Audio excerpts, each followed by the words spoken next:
ఛానల్కి కొత్తగా వస్తే సబ్స్క్రైబ్ చేసుకోండి. వీడియో నచ్చితే లైక్ చేయండి. సో ఇక ఎపిసోడ్లోకి వెళ్తే పల్లవి బట్టలు సర్దుకొని మెట్లు దిగుతూ కిందకు వస్తూ ఉంటుందన్నమాట.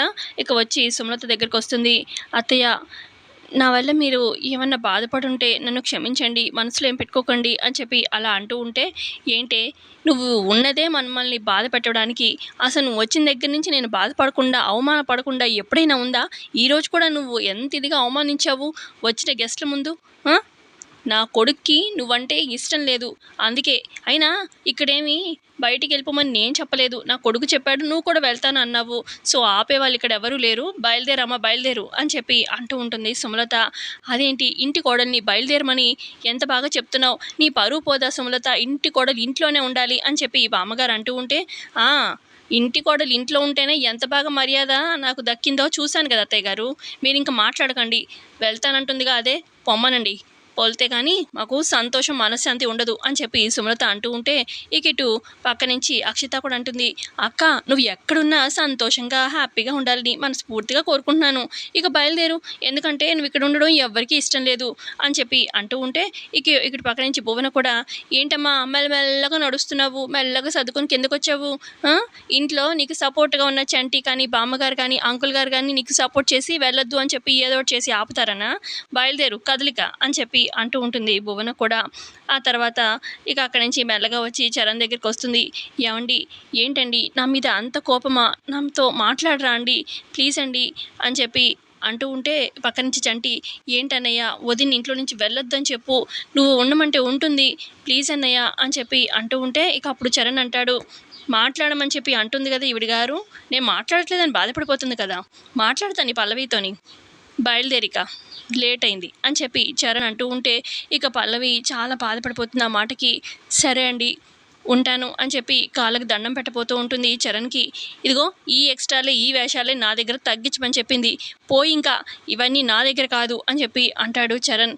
ఇక బాధగా అక్కడి నుంచి పల్లవి లేచి పక్కకొచ్చి ఇక బామ్మగారి దగ్గరికి, బామ్మగారు ఇక నేను వెళ్తాను, మళ్ళీ వస్తానో లేదో కూడా తెలీదు, మీ ఆరోగ్యం మాత్రం జాగ్రత్త, సరైన టైంకి తినండి, ట్యాబ్లెట్స్ వేసుకోండి అని చెప్పి పల్లవి చెప్తూ ఉంటుంది. అదేంటమ్మా పల్లవి వెళ్ళొద్దమ్మా అనగానే, నేను ఇక్కడ ఉండాలని కోరుకునే వాళ్ళు కూడా ఎవరూ లేరు, నా భర్తే నేను ఉండకూడదు అనుకున్నప్పుడు ఇక నేను దేనికోసం ఇక్కడ ఉండాలి అత్తే బామ్మగారు, అందుకే బయలుదేరుతున్నాను, మామయ్య గారు వెళ్ళొస్తాను అని చెప్పి చంటి, నీకు నువ్వు 2 మాటలు ఇవ్వాలి, ఇంట్లో వాళ్ళ వల్ల ఎప్పుడైనా నువ్వు నీ మనసు బాధపడి నీకు ఏదైనా చేసుకోవాలని అఘాయిత్యం చేసుకోవాలనిపిస్తే మాత్రం నువ్వు నాకు ఇచ్చిన మొదటి మాట, నువ్వు ఆవేశంలో ఎలాంటి నిర్ణయం తీసుకోకూడదు అని, ఇక రెండో మాట ఏంటంటే నా చెల్లిని ప్రేమగా చూసుకోవాలి, అర్థమవుతుంది కదా 2 మాటలు నువ్వు నాకు ఇచ్చినట్టు అని చెప్పి పల్లవి అంటూ ఉంటే, ఇక చరణ్ సరే వదిన అని చెప్పి అంటాడు. ఇక పల్లవి ఇంట్లో నుంచి వెళ్ళిపోతున్న టైంకి ఇంటి ముందుకి కారు వచ్చి ఆగుతుంది. ఎవరా అని చెప్పి అందరూ బయటికి చూస్తారు. ఇక కారులో నుంచి గుండమ్మ దిగి లోపలికి వస్తూ ఉంటుంది. ఇదేంటంటే గుండమ్మ వస్తుంది అని చెప్పి ఇటు అక్షిత భువన షాకింగ్గా చూస్తూ ఉంటే, సుమలత కూడా అవును ఈ గుండమ్మ వస్తుంది ఏంటి అని చెప్పి తను కూడా షాకింగ్గా చూస్తూ ఉంటాడనమాట. ఇక భువన వీళ్ళ అక్షిత వాళ్ళు అంటారు, ఆంటీ ఈ గుండమ్మ వచ్చిందంటే మన భయపెట్టు ఏదో ఒకటి చేసి మళ్ళీ పల్లవిని ఇక్కడే ఉండేలా చేస్తుంది ఆంటీ, ఎలా ఆంటీ ఇప్పుడు అని చెప్పి అనగానే, అదే నాకు అర్థం కావట్లేదు అని చెప్పి సుమలత కూడా కంగారుగా చూస్తూ ఉంటుంది. ఇక గుండమ్మ లోపలికి రాగానే, పల్లవి నువ్వు బట్టలు సర్దుకున్నావా అని చెప్పి అడుగుతుంది గుండమ్మ. సర్దుకున్నానమ్మా అని చెప్పి అంటుంది పల్లవి. ఇక అప్పుడు ఉన్న బామ్మగారు, అమ్మ గుండమ్మ నీకు ఫోన్ చేసి చెప్పాను కదమ్మా ఇంట్లో జరుగుతున్న పరిస్థితి, పల్లవి ఇంట్లో నుంచి వెళ్ళిపోతానంటుంది, నువ్వే ఏదో ఒకటి చెప్పి ఆపమ్మా అని చెప్పి అనగానే, ఇక అప్పుడు ఈవిడ గారు బామ్మగారు చూసారా ఆంటీ, ఈవిడ గారు గుండమ్మ గారికి ఫోన్ చేసి చెప్పడంతో ఆవిడ పరుగు మీద వచ్చింది, ఇప్పుడు ఎలా ఆంటీ, గుండమ్మ ఏదో ఒకటి చేసి పల్లవిని ఇక్కడే ఉంచేస్తుంది అని చెప్పి అంటూ ఉంటుంది అక్షిత. చూద్దాం ఏం జరుగుతుందో అని చెప్పి సుమలత చూస్తూ ఉంటారనమాట. ఇక ఆ తర్వాత గుండమ్మ అంటుంది, నేను పల్లవిని తీసుకెళ్ళడానికి వచ్చాను, పల్లవి నువ్వు నాతో పాటు మన ఇంటికి వెళ్దాం పదా అని చెప్పి అనగానే, అదేంటమ్మా పల్లవికి ఏదో ఒకటి నచ్చజెప్పి ఈ ఇంటి కోడల్ని ఇక్కడే ఉండేలా చేస్తామనుకుంటే తీసుకెళ్ళడానికి వచ్చానంటావేంటి అని చెప్పి ప్రసాదరావు అంటారు. ఇక అప్పుడు గుండమ్మ అంటుంది, ఇక్కడ మంచిగా మనసుతో ఆలోచించే వాళ్ళు ఎవరున్నారు, అందుకే అని చెప్పి అంటుంది గుండమ్మ, నేను అందుకే చెప్పడం లేదు అని గుండమ్మ అంటూ ఉంటే, ఇక అప్పుడు సుమలత ముందుకొచ్చి, ఏంటి ఇక్కడ ఎవ్వరూ పెద్ద మనసుతో మంచిగా ఆలోచించే వాళ్ళు లేరు అంటావేంటి అనగానే, అవును లేరు, ఉండుంటే ఇంటి కోడలు మీ ప్రాణాలు కాపాడింది, ప్రాణాలకి తెగించి మరి ఆ బాంబుని తీసేసింది. అఫ్కోర్స్ మీరు అక్కడికి రావద్దని చెప్పారు, కానీ మీ ప్రాణాలు కాపాడడానికే కదా వచ్చింది. అందులో మీరు మంచిని వెతకకుండా మీ పరువు పోయిందని చెప్పి మీరు మీ అబ్బాయి పల్లవిని ఈ రకంగా టార్చర్ చేసి ఇంట్లో నుంచి వెళ్ళిపోయేలా చేస్తున్నారు. ఇది ఏ రకమైన న్యాయం? అడిగినా మాత్రం మీరు అసలు మీకు మనసుందని ఎవరికైనా అనిపిస్తుందా అని చెప్పి అంటుంది గుండమ్మ. అప్పుడు సుమలత అంటుంది, చూడండి గుండమ్మ గారు, మీరు పల్లవిని తీసుకెళ్ళడానికి వచ్చానంటున్నారు కదా, తీసుకెళ్ళండి. అయినా ఇప్పుడు ఇంట్లో నుంచి వెళ్ళిపోతానంటుంది మీ పల్లవియే. అయినా నా కొడుక్కి పల్లవితో ఉండడం ఇష్టం లేదు, అందుకే పల్లవి కూడా వెళ్ళిపోవాలనుకుంటుంది. అయినా నా పరువు ఎన్నిసార్లు తీయలేదు ఈ పల్లవి. మంచి చేస్తానని పైకి బిల్డప్పు, పైకి అంత వేషాలు, ఇంత లోపల నటన ఎవరికి తెలీదు అని చెప్పి అంటూ ఉంటుంది సుమలత. అప్పుడు గుండమ్మ, చూడండి సుమలత గారు, చరణ్కి పల్లవి అంటే ఇష్టం, ప్రేమ ఉంది, కానీ తనకి అమ్మంటే కూడా ఇష్టమే. అమ్మంటే ఇష్టం ఉండాలి ఎవరికైనా, కాదనట్లేదు. కానీ ఆయుధలో భార్యని నెగ్లెక్ట్ చేయకూడదు, తక్కువ చేసి అస్సలు మాట్లాడకూడదు. ఎక్కడ సపోర్ట్ ఇవ్వాలనేది అక్కడ ఉండాలి. కానీ చరణ్కి పల్లవి అంటే ఇష్టం, కానీ ప్రజెంట్ మీ ఇదిలో ఉన్నాడు కాబట్టి మీరు ఎలా చెప్తే అలా ఆడుతున్నాడు. తనకి ఇష్టం ఉంది అని చెప్పి అంటూ ఉంటే, లేదు నా కొడుకంటే పల్లవికి ఇష్టం లేదు అని చెప్పి అంటూ ఉంటుంది సుమలత. నేను ప్రూవ్ చేస్తాను అని చెప్పి, ఏం చరణ్, నీకు పల్లవి చేసిన మంచి ఏవి గుర్తులేదా? నువ్వు ఈ సింగింగ్ ఫీల్డ్లో ఉండడానికి అందరూ నీకు ఎంకరేజ్ చేశారా చెప్పు ఫస్ట్? కానీ నువ్వు ఈ ఫీల్డ్లో సెటిల్ అవ్వాలి, నీకు ఇష్టమైన ఫీల్డ్లో నువ్వు ఉండాలని చెప్పి అందరికన్నా ఎక్కువగా పల్లవి కోరుకుంది. అప్పుడు యాక్సిడెంట్ అయినప్పుడు కూడా ఎవరు నీకు అందరూ ఓదార్పునిచ్చారు, కానీ పల్లవి నీకు ఓదార్పుతో పాటు ధైర్యాన్ని ఇచ్చింది, నువ్వు నడిచేలా చేసింది. అసలు తనకు తాను నిప్పంటించుకుంది, నీకు నడక రావాలని చెప్పి. అదంతా మర్చిపోయావా? అసలు ఇలా చెప్పుకుంటూ పోతుంటే ఎన్ని చేసింది. అవన్నీ నీ మీద పిచ్చి ప్రేమతో, నీ మీద ప్రేమ కలిగిన దగ్గర నుంచి పల్లవికి నీవంటే ఎంత ప్రాణంగా నిన్ను చూసుకుంది. నీకు ఏం జరగకుండా తను విలవిల్లాడిపోయింది, ఎంత ఇదిగా చేసింది. అన్నీ మర్చిపోయావా? నీకు ఏమి గుర్తులేవా అని చెప్పి అడుగుతూ ఉంటుంది గుండమ్మ. అయినా నువ్వు చదువుకున్న వాడివే కదా, నీకు పల్లవి అంటే ఎందుకు ఇష్టం లేదు? మాట్లాడితే లావు అన్న కారణం ఒకటి చూపిస్తావు.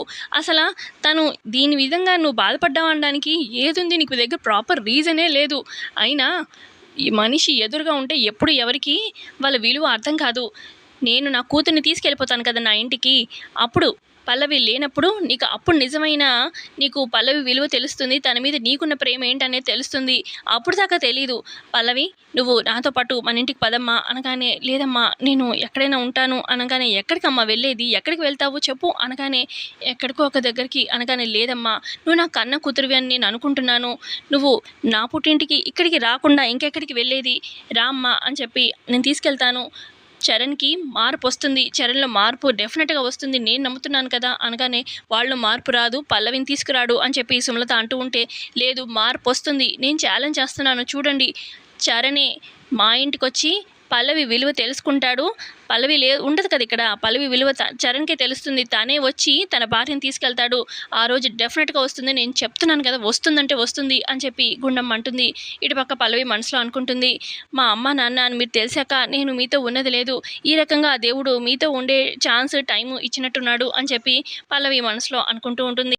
రామ్మ పల్లవి, ఇక్కడ నువ్వు ఉన్నా కూడా నీకు క్షేమం లేదు, నీ విలువ ఇక్కడ ఎవరికీ తెలీదు. నీ విలువ తెలిసిన రోజే అప్పుడే చరణ్ వచ్చి తీసుకెళ్తాడు కదా, అప్పుడు నువ్వు వెళ్దు. అప్పుడు దాకా నువ్వు నీ ఇంట్లో అంటే నా ఇంట్లో ఉండు పదమ్మా అని చెప్పి పల్లవిని సూట్ కేసు పట్టుకొని గుండమ్మ తీసుకెళ్తూ ఉంటుంది. ఇక కార్ స్టార్ట్ చేసి కార్లో తీసుకెళ్ళిపోతుంది అనమాట. అమ్మయ్య అన్నట్టుగా ఇక ఊపిరి పీల్చుకుంటారు. పల్లవిని గుండమ్మ తీసుకెళ్ళిపోగానే అమ్మయ్య అని చెప్పి ఇటు గుండమ్మ వెళ్ళిపోగానే సుమలత, అక్షిత, భువన అమ్మయ్య అనుకుంటారు. మరోపక్క ఇంటి దగ్గర ఆదిత్య రెడీ అయ్యి గుండమ్మ గుండమ్మ అని చెప్పి పిలుస్తూ ఉంటారు. ఇక అప్పుడే శ్రీనివాసరావు వస్తారు. గుండమ్మ ఇంట్లో లేనట్టుందిరా అనగానే, నీకెక్కడైనా కనిపించిందా అని చెప్పి ఆదిత్య అడుగుతారు. లేదురా, నేను ఇప్పుడే బయట నుంచి లోపలికి వస్తున్నాను. వైష్ణవి గుండమ్మ ఎక్కడుందో తెలుసా అని చెప్పి ఆదిత్య అంటూ ఉంటే, నాకు ఎప్పుడైనా చెప్పి బయటికి వెళ్ళిందా ఇప్పుడు చెప్పడానికి అని చెప్పి వైష్ణవి అలా చెప్తూ ఉంటుంది. ఈ లోపల కారు వచ్చి ఆగుతుంది. అదిగో కారు వచ్చిందిగా, గుండమ్మ వచ్చినట్టుంది అని చెప్పి ఆదిత్య అంటూ ఉంటారు. ఇక కారులో నుంచి గుండమ్మ పల్లవి దిగుతారనమాట, సూట్ కేసు తీసుకొని. ఇక ఇంట్లో నుంచి బయటకు వస్తారనమాట శ్రీనివాసరావు, ఆదిత్య. ఇక ఇటు వైష్ణవి అనుకుంటుంది, ఇదేంటి పల్లవి ఇక్కడికి వచ్చింది, అది కూడా సూట్ కేసుతోని, ఏమై ఉంటుందో అక్కడ అని చెప్పి మనసులో అనుకుంటూ ఉంటుంది. ఇటు పక్క బయటకు వచ్చి, ఏంటి మా పల్లవి 4 రోజులు ఇక్కడ కొంచెం స్పెండ్ చేద్దాము అమ్మా నాన్నతో అని చెప్పి వచ్చావా, ఏంటి సంగతి అని చెప్పి శ్రీనివాసరావు అడుగుతూ ఉంటే, మామయ్య జరిగింది ఏంటనేది తర్వాత చెప్తాను, లోపలికి పదండి అని చెప్పి గుండమ్మ అంటుంది. ఇక గుండమ్మ పల్లవిని లోపలికి తీసుకొస్తుందనమాట. అసలు ఏమైంది అని చెప్పి అడుగుతూ ఉంటారు ఆదిత్య కంగారుగా. ఇక అప్పుడు గుండమ్మ చెప్తుంది అక్కడ జరిగిందంతా. ఇలా బామ్మగారు ఫోన్ చేశారు, అక్కడ షాప్ ఓపెనింగ్కి వీళ్ళు లావుగా ఉంటారని చెప్పి వాళ్ళ అత్తయ్య గారు వాళ్ళు వద్దన్నారు, కానీ అత్తయ్య గారు మాట వినలేదని చెప్పి, అంటే అక్కడ షాప్లో బాంబు పెట్టారు, ఆ బాంబు తీసేసి అక్కడ వాళ్ళని కాపాడదామని చెప్పి పల్లవి చంటి వెళ్ళారు. ఇక వాళ్ళ మాట కేర్ చేయకుండా వెళ్ళారు, అందరి ముందు అవమానం జరిగిందని ఇటు చరణ్కి బాగా కోపంతోని పల్లవిని తిట్టాడు. ఇక సుమలత కూడా అరిచింది. ఇక పల్లవి వద్దు నాకు అని చెప్పి చరణ్ కూడా అనడంతో నీ పల్లవి కూడా ఇంట్లో నుంచి వెళ్ళిపోతాను అని చెప్పి అనిందనమాట. ఇక సరే అని చెప్పి కొంతకాలం ఎడబాటు ఉంటే కానీ చరణ్కి పల్లవి విలువ తెలీదు. పల్లవి అంటే చరణ్కి ఇష్టమే, కానీ వాళ్ళ అమ్మ మాయలో ఉన్నాడు కదా, సో అందుకని తెలియడం లేదు. కొంతకాలం దూరంగా ఉంటే ఎడబాటు ఉంటే కానీ చరణ్కి పల్లవి విలువ తెలియదని చెప్పి తీసుకొచ్చాను ఇక్కడికి అని చెప్పి గుండమ్మ చెప్తుంది. ఇక పల్లవి అదంతా విని ఏడుస్తూ ఉంటే ఇక ఆదిత్య ఓదారుస్తూ ఉంటారు. అమ్మ పల్లవి, ఇక్కడ నీ అమ్మ నాన్న ఉన్నాము మేము, ఇది నీ ఇల్లే కదమ్మా, నువ్వు ఎంత కాలం కావాలంటే అంతకాలం ఉండు, చరణ్లో మార్పు వస్తుంది, సరేనా అని చెప్పి ధైర్యం చెప్తూ ఉంటే ఇక శ్రీనివాసరావు కూడా నీ తాతయ్య నేనున్నాను కదమ్మా, మీ అమ్మ ఉన్నంతకాలం నీకు అసలు ఎటువంటి బాధ భయం లేదు, నీ కాపురాన్ని మీ అమ్మే చక్కదిద్దుతుంది అని చెప్పి అంటూ ఉంటే ఇక అవునమ్మా నువ్వు నా కూతురివి, ఈ పుట్టింట్లో నువ్వు ఉంటావు అని చెప్పి అలా గుండమ్మ అంటూ ఉంటే అక్కడే ఉన్న వైష్ణవి అదేంటి నా కూతురు అంటావేంటి, నీకు తెలిసిపోయిందా అని చెప్పి వైష్ణవి అంటుంది. అప్పుడు గుండమ్మ తెలిసిపోయిందా అంటావేంటి, ఏమైంది నీకు అని చెప్పి గుండమ్మ అంటూ ఉంటే అంటే ఏం లేదు నా కూతురు అంటున్నావు కదా అనగానే అదే తను నా కూతురే కదా, నా కూతురు లాంటిదే, అందుకే అలా అన్నాను ఇక్కడ ఉంటుంది అని గుండమ్మ అనగానే ఓ దీనికి ఇంకా తెలియలేదా అని చెప్పి మనసులో సంతోషపడుతుంది వైష్ణవి. ఆ తర్వాత ఇక ఆదిత్య అలాగే శ్రీనివాసరావు అమ్మ పల్లవి పాపం చాలా అలసిపోయినట్టుంది మానసికంగా, రూమ్లోకి తీసుకెళ్ళు అని చెప్పి అనగానే అలాగే మావయ్య అని చెప్పి గుండమ్మ పల్లవిని లోపలికి తీసుకెళ్తుంది. ఇక ఇటు వైష్ణవి మనసులో అనుకుంటుంది ఈ పల్లవి ఇక్కడే ఉండేటట్టుంది కొంతకాలం, కానీ ఇక్కడే ఉంటే ఏదో ఒక సెన్సిటివ్ మోడ్లో కానీ ఇక ఆ బాధలో కానీ నేనే నీ కూతుర్ని అని చెప్పి పల్లవి చెప్పే అవకాశం ఉంది గుండమ్మ పరిస్థితి చూసి. సో అంత ఛాన్స్ ఈ పల్లవికి ఇవ్వకూడదు, ఈలోపే ఈ పల్లవిని ఇక్కడి నుంచి కూడా గెంటేయాలి, ఎటు అత్తింటి వాళ్ళు గెంటేశారు కాబట్టి ఇక్కడ కూడా ఉండనీయకుండా ఏదో ఒక డ్రామా నేను క్రియేట్ చేస్తాను అని చెప్పి వైష్ణవి మనసులో అనుకుంటూ ఉంటుంది. మరోపక్క ఇటు సుమలత అక్షిత భువన మాట్లాడుకుంటూ ఉంటారు. ఆంటీ లాస్ట్ మినిట్లో పల్లవి వెళ్ళిపోతుంది కదా అని సంతోషించాను, కానీ గుండమ్మని చూడగానే ఎక్కడ గుండమ్మ మనల్ని బెదిరించి ఎప్పుడులాగా పల్లవిని ఇక్కడే ఉంచేస్తుందేమో అని భయపడిపోయానంటీ అని చెప్పి అక్షిత భువన అంటూ ఉంటే నేను భయపడ్డాను, అసలు గుండమ్మ తలుచుకుంటే ఖచ్చితంగా భయపెట్టో ఏదో ఒకటి చేసి పల్లవిని ఇక్కడ ఉంచే కెపాసిటీ ఉంది, కానీ ఎందుకనో మరి గుండమ్మ ఏం ఆలోచించుకోనో అదే చెప్తుందిగా నా కొడుకులో మార్పు వస్తుంది, పల్లవి అంటే ఇష్టం కలుగుతుంది, ప్రేమ తెలుస్తుంది అని చెప్పి ఆవిడ పెద్ద పిచ్చి నమ్మకంతో పల్లవిని తీసుకెళ్ళింది, కానీ నా కొడుక్కి పల్లవి అంటే ఇష్టం లేదు కదా, సో అది జరిగే ఛాన్సే లేదు, సో పల్లవి ఇక్కడికి వచ్చే ఇదే లేదు అని చెప్పి అంటూ ఉంటుంది సుమలత. మరోపక్క చరణ్ ఒక్కడే తన రూమ్లో కూర్చొని ఆలోచించుకుంటూ ఉంటాడనమాట గుండమ్మ చెప్పిన మాటలు. ఇక మరి అలా ఆలోచిస్తూ ఉంటాడు. ఇంతే అండి ఇవాళ ఎపిసోడ్ జరిగింది. ఎపిసోడ్ నచ్చితే ఖచ్చితంగా లైక్ చేయడం అస్సలు మర్చిపోవద్దు. Thanks for watching.